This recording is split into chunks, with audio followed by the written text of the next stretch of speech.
From the returned hub, carefully remove the circlip holding the bearing together in the bore, taking appropriate precaution that the circlip does not fly out. Turn the hub to a vertical position and using an appropriate punch and small hammer, knock out the individual inner race and seal assemblies.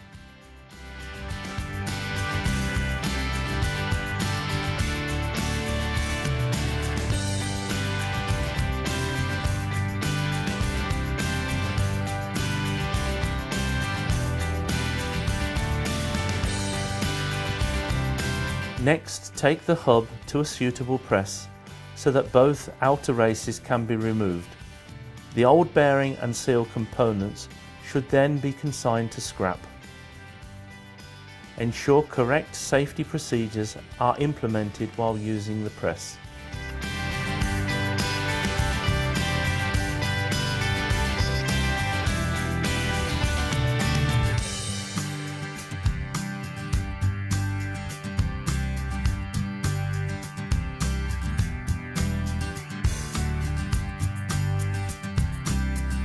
Open the Timken box containing the new bearing and ensure correct components are contained in the box. Ensure that the hub to be used is clean and free from dirt and debris.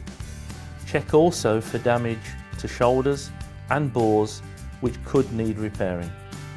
Ensure the press is free from contaminants so that cross-contamination does not occur during the assembly process.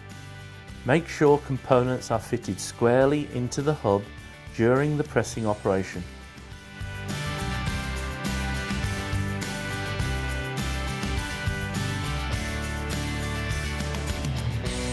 Ensure the components are seated correctly. This can be indicated by the increase in pressure on the press gauge or by using a 0.050mm feeler gauge between the bearing back face and the hub shoulder. When the inner bearing is assembled correctly, turn the hub over on the press and repeat the steps for assembling the outer bearing. Check bearing is correctly seated. Using the fitting tools supplied in the box, ensure that the seals are carefully pressed into position and that they are assembled the correct way round.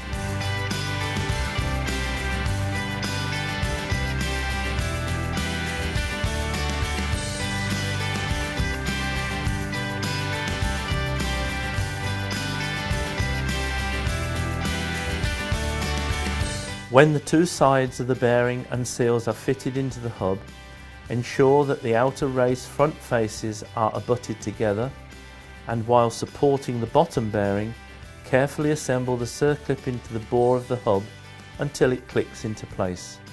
Ensure it is correctly located into the grooves. The hub is now ready for return into service.